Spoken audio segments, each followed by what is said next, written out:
दिल्ली में विधानसभा चुनाव की जो दस्तक है वो दी जा चुकी है। नामांकन की प्रक्रिया खत्म है और फाइनल लिस्ट सामने आ गई है। बीएसपी के जो लक्ष्मी नगर विधानसभा सीट के प्रत्याशी हैं वकार साहब मेरे साथ हैं। वकार साहब, शुभकामनाएं। पहले तो आपको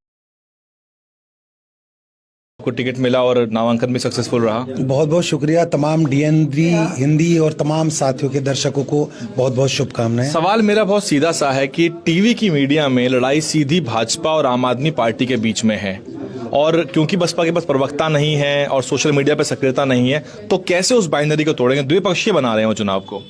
पहले ईमानदारी से बताइए, टीवी आप लोगों में से कौन देखता है? तमाम पत्रकार बंधुओं से सवाल है, टीवी कोई नहीं देखता। सिर्फ आप लोग भी इसलिए देखते हैं कि स्ट्रीमलाइन मीडिया में क्या चल रहा है। और आपने जो सवाल किया कि बोलने वाले नहीं है, अगर आप हमारे बूथ लेवल के कार्यकर्ता से भी बात करेंगे, मैं चैलेंज कर रहा हूं कि आम आदमी पार्टी के जो प्रदेश के प्रवक्ता हैं उनको धूल छिटा देगा। क्योंकि हम लोग जमीन से उठ के आए हुए लोग हैं।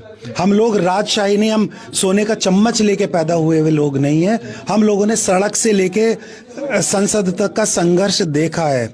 हमने अंबेडकर जी को पढ़ा है, हमने बहन जी को पढ़ा है, हमने माननीय काशीराम जी का संघर्ष देखा है कि किस तरह दिल्ली में रह के एक छोटे से कमरे में पूरी पार्टी खड़ी की। तो हम उस चीज को भूल नहीं सकते। तो हमारी तुलना तो उन लोगों से मत करिएगा कि हम लोग बोलने वाले नहीं है, हम प्रवक्ता नहीं है, हमारी प्रेजेंस नहीं है। हम जहाँ खड़े हो जाते हैं भीड़ वहीं से शुरू। जो केजरीवाल साहब हैं वो जय भीम बोलते हैं, जय भीम मुख्यमंत्री प्रतिभा विकास योजना। आप तो पार्टी में थे, आपको मालूम होगा, और नेता भी बनाए, इमरान साहब को नेता भी बनाया। तो क्या शिकायत है आम आदमी पार्टी से आपकी?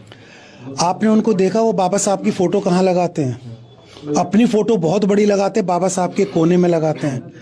तो मैं तो ये अपमान नहीं कर सकता, कम से कम ना मैं ये अपमान सह सकता हूँ। आप बाबा साहब से कभी भी बड़े नहीं हो सकते हैं।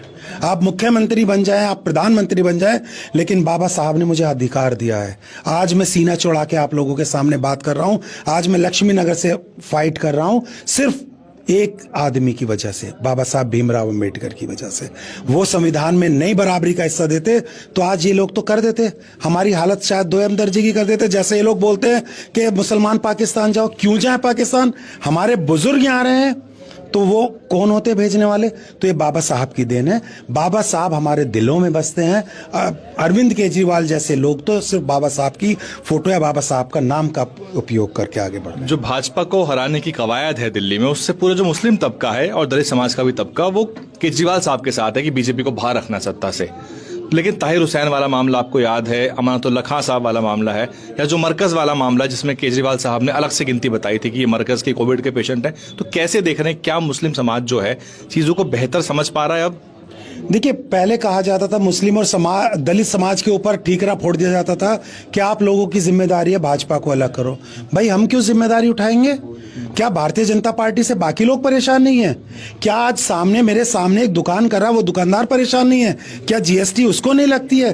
क्या गैस का सिलेंडर सिर्फ मुसलमान और दलित ही महंगा ले रहे हैं? क्या पेट्रोल सिर्फ दलित और मुसलमान ही महंगा ले रहे हैं? ऐसा नहीं है, सबको ठानना पड़ेगा, सारे समाज के लोगों को ठानना पड़ेगा कि भारतीय जनता पार्टी को की सत्ता को, आम आदमी पार्टी की सत्ता को बाहर करो सत्ता से, तब हमारा कुछ उद्धार होगा। बहन जी आएंगी, या बहुजन समाज पार्टी की सरकार बनेगी, स्थायी सरकार बनेगी, लड़ाई झगड़े वाली सरकार नहीं बनेगी। हम रोजगार देंगे, हम कारोबार देंगे, हम फ्री बीज पे नहीं जाएंगे। जो आज ये फ्री बीज कर रहे हैं उस पे नहीं जाएंगे। हम शक्ति देंगे, हम सशक्तिकरण करेंगे, हम लोगों को इतना उनका स्तर उठाएंगे कि वो खुद अपना कारोबार कर सके, खुद अपने लिए रोजगार पैदा कर सके, खुद नौकरी दे सके, ना कि फ्री 5 किलो के राशन के लिए वो एक सरकार को वोट दें। इस बार हर आदमी अपनी वोट की ताकत जाने। सवाल, जब पार्टी में आप रहे जिस दौरान, तो जब राज्यसभा भेजने की बात आई दिल्ली से, उसके बाद पंजाब से भी, तो उसमें दलित भी याद नहीं आया केजरीवाल साहब को, मुस्लिम समाज भी याद नहीं आया। तो आपने सवाल नहीं उठाए थे उस समय पार्टी में? बिल्कुल सवाल उठाए थे। ये तो आम आदमी पार्टी और भारतीय जनता पार्टी और कांग्रेस का मेन एजेंडा है कि मुस्लिम और दलित लीडरशिप खत्म की जाए। ये तो सबको देखा, आज पार्लियामेंट में जाके देखिए क्या स्थिति रह गई है। आप अगर बाबा साहब ने रिजर्वेशन ना दिया होता तो शायद आज हमारे दलित समाज के जितने सांसद हैं वो भी नहीं होते। तो ये लोग तो इनकी साजिश है। ये 2.5% लोग ये चाहते हैं कि मुस्लिम और दलित लीडरशिप हिंदुस्तान के अंदर से खत्म हो जाए और हमने जैसे राज किया वैसे राज करें। आखिरी सवाल, लक्ष्मी नगर क्या सामाजिक कॉम्पोजिशन है? किस पार्टी, किस समुदाय का कितना कितना वोट है? देखिए यहाँ पे तकरीबन 27,000 मुस्लिम वोट हैं और उतने ही दलित वोट हैं, और इसके अलावा करीब 12,000 ओबीसी वोट हैं, और जो सरदार वोट हैं मान सिख वोट हैं वो भी करीब 4,000 वोट हैं। जैन समाज के 3,500-4 हज़ार वोट हैं। बाकी अपर कास्ट बनिया ब्राह्मणों के वोट हैं यहाँ पे।